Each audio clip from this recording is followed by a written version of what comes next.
So the modified PP-2000 and OTs-126 2 years later. It's exactly the video that you clicked on. This is the review that I feel like YouTube needs. I have seen a really great video or two on the PP-2000. I haven't seen many videos, if any, on the OTs-126. And that's obviously because the internals are relatively similar, but there's a couple things obviously on the external that I'd like to discuss. We'll start with the PP-2000. We'll talk about everything that's exactly the same, and then we'll go further in detail about the different platforms and what I like about both of them. So we'll start off with the 2000. So, PP-2000, love it, hate it. If you like the look, cool. If not, well, then I guess the MP7's your go-to or something like that. It is the Russian submachine gun. Pretty simple to start off. It's weird. It's kind of like raw fish. You have to have a taste for it. I do. And I loved it ever since I saw it, so I had to purchase one. You'll notice mine is the second edition, but I'll explain that and what that means afterwards. So, to start off, the gun itself is completely polymer on the bottom. Nice, it's solid. There's no wiggle, no nothing on all of the plastic. It then separates into the upper receiver, which is extremely easy to take apart. Two different styles of magazine. You have extended and you have short. The extended holds 60 rounds, I want to say, and then the short is, I think, 25. I could be wrong. They come in both CO2 and gas. It comes with a folding stock. Nice wire folding stock.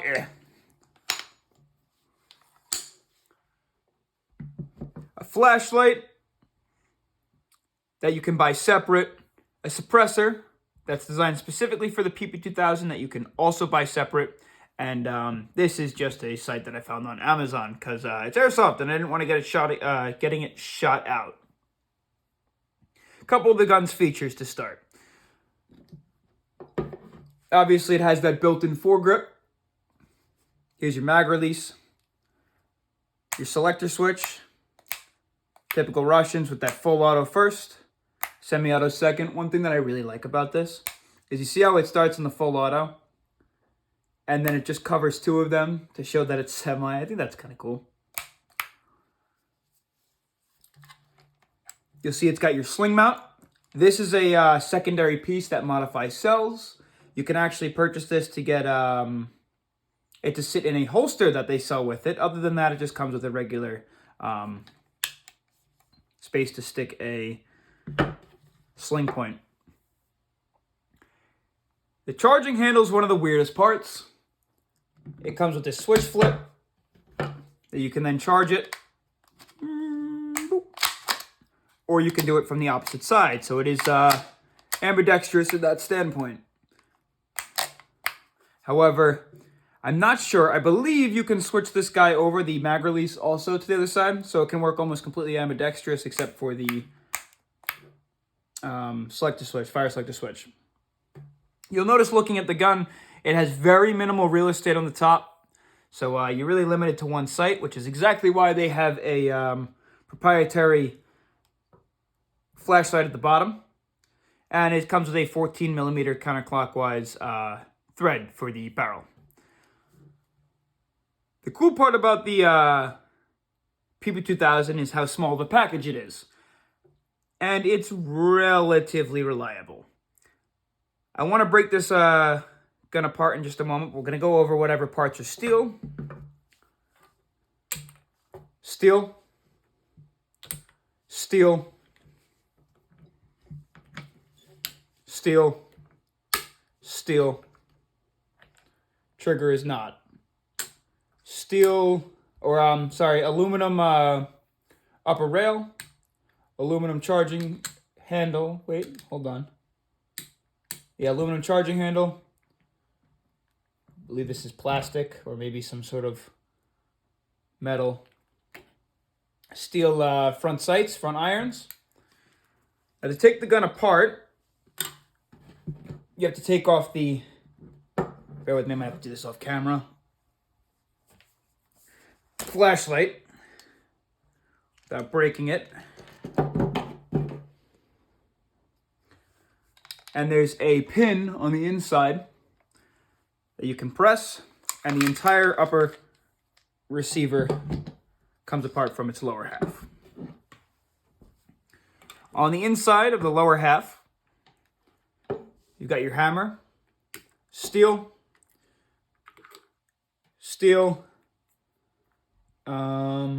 what else are we looking for? I believe a majority of this mechanism is steel.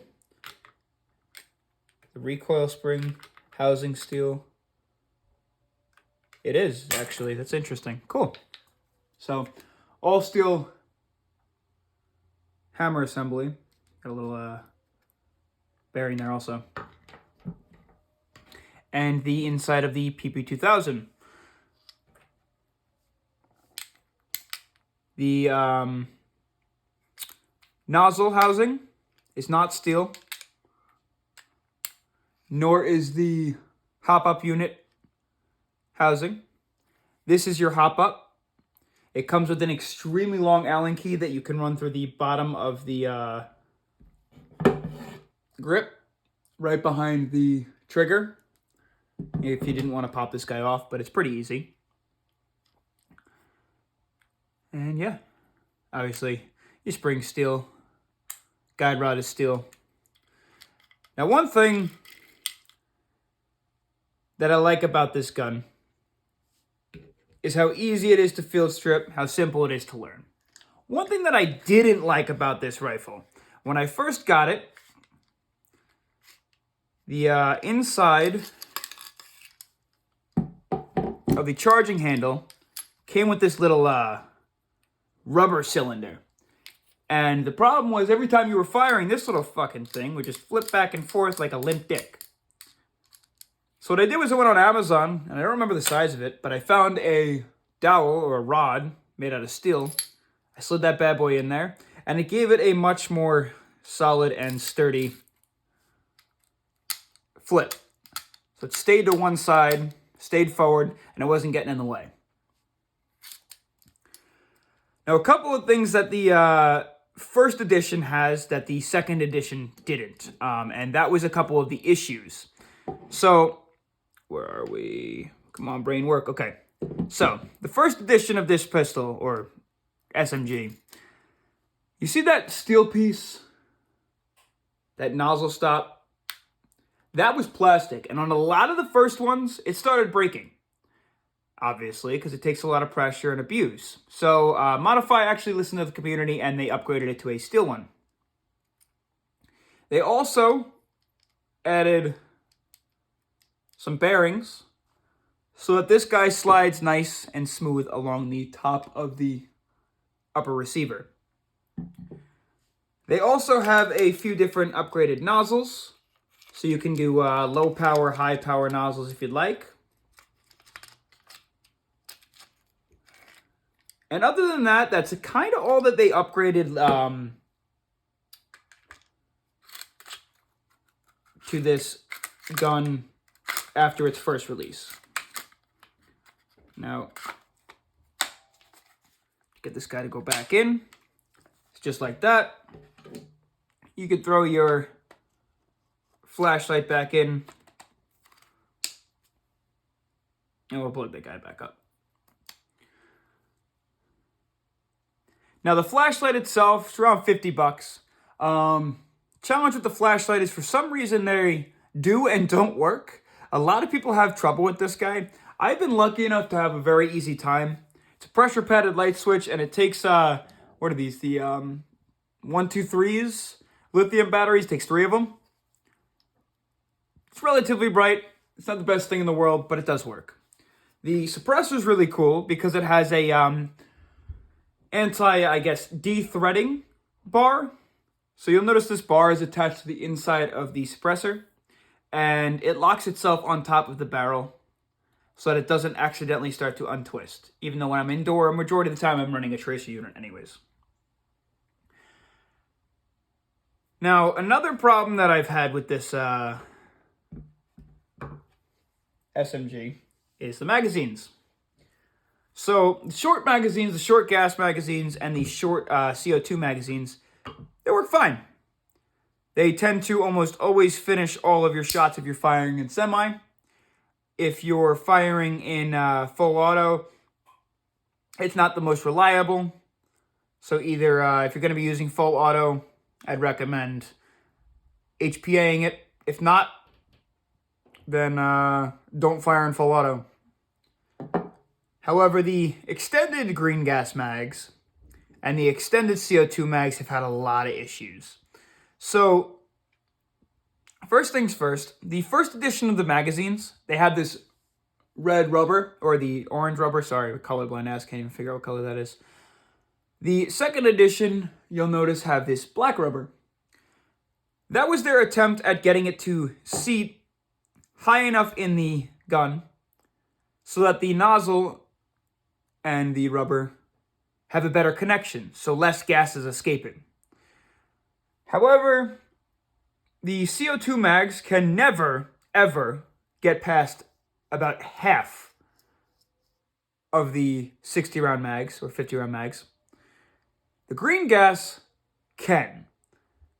A lot of people are having trouble with them, and one thing that I've learned is you just purge the magazine while filling it with gas and then continue to fill it, and it seems to work almost flawlessly.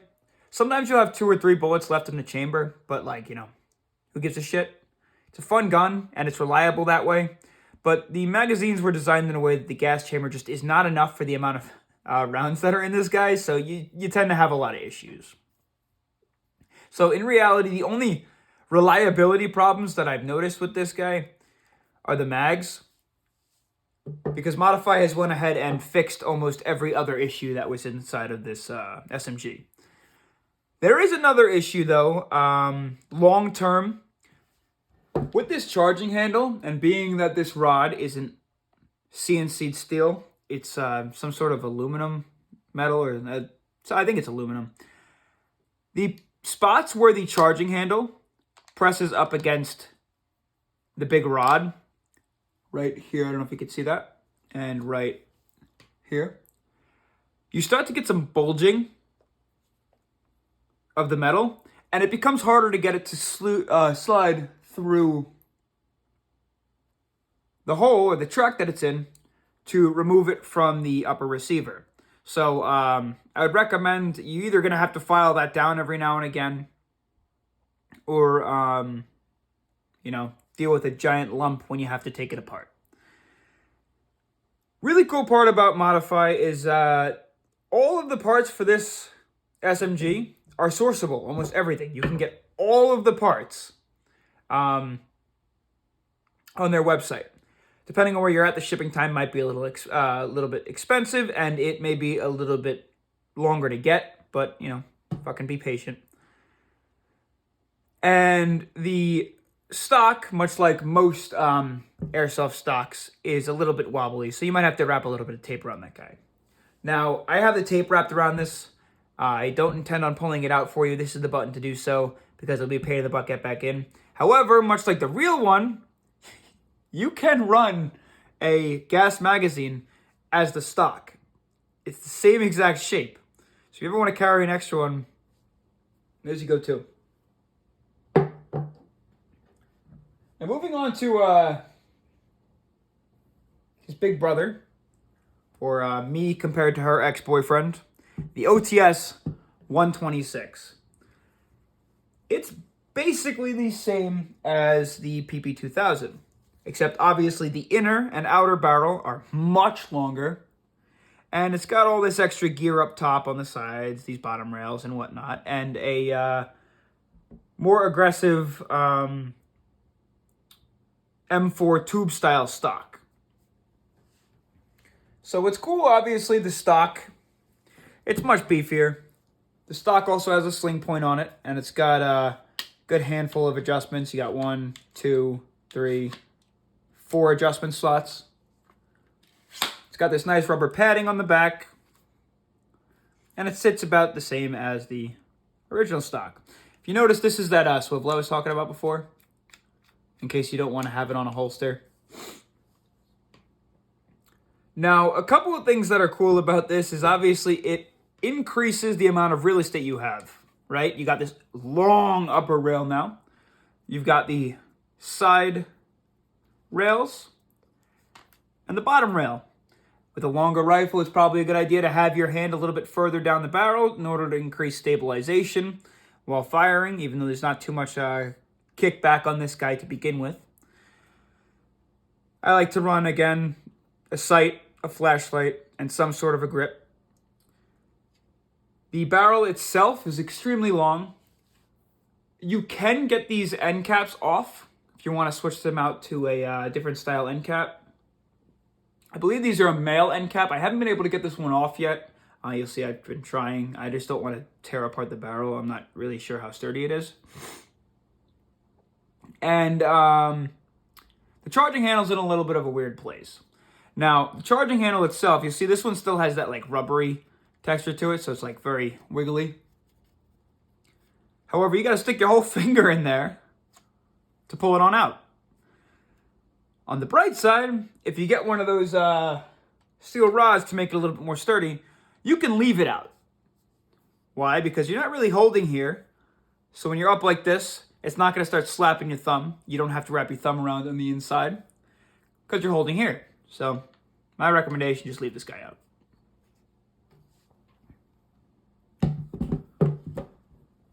This guy, obviously, if I tend to hold it like this or like this, if I ever hold my thumb up, you'll wind up clipping yourself.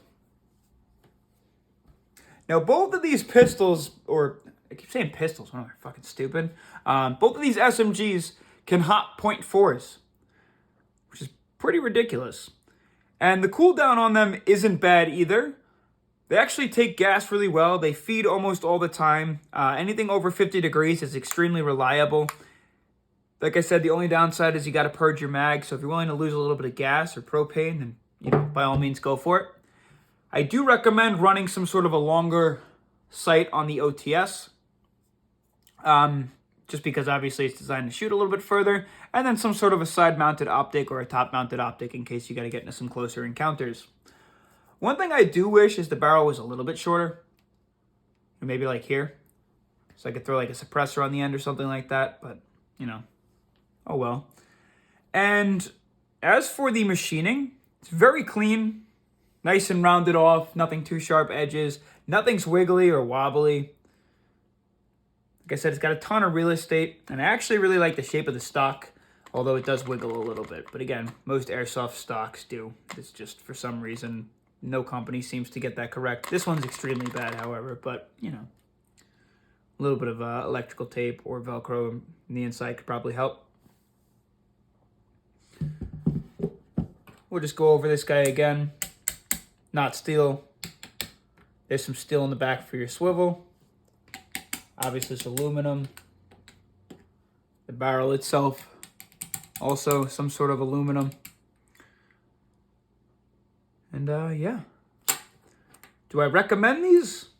Yeah, they're crazy reliable in my opinion. And again, like I said, all the parts are extremely available to source. If any of those parts that you see on these come from one maybe you purchased on the Hop-Up app and it doesn't have the upgraded parts that I explained to you in this video, just go on their website and purchase them. You'll be thanking me later. You won't be lacking the ability to finish the games that you go to. You don't want any of those parts breaking because the gun just will not work.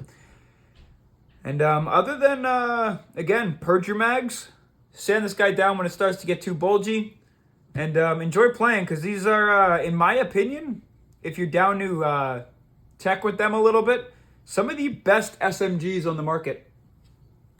Obviously next to your KWA MP9s and your MP7s and your VMP1. It's an overall solid SMG. If you got any questions, leave them in the comments. Maybe I'll make another video on these guys. I do want to do some gameplay videos. I use this one all the time indoor if I'm not using a pistol. This guy I haven't used too much outdoor, but again, it's the same rifle. So, cash or trash? This shit cash.